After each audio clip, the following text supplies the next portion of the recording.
Most of us have used Panopto for capturing our lectures.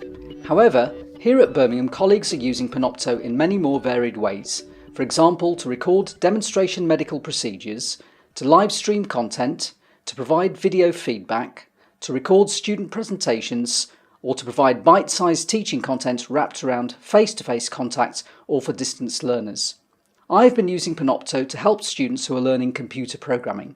In the School of Engineering, we teach the C programming language to all new undergraduates.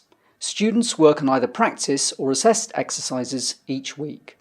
After each lab session has taken place, I get feedback from students and PGTAs on where the main areas of difficulty have been. I then put together around 10 slides with some narration to explain the main areas where they might have gone wrong, and also to highlight some learning points.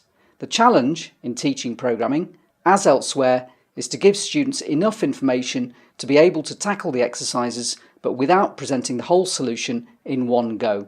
The students have welcomed the videos as it's a different way of looking at the exercise and attempts to bridge the gap between the lectures and lab sessions. The videos are short, less than 10 minutes, so that there isn't too much information overload.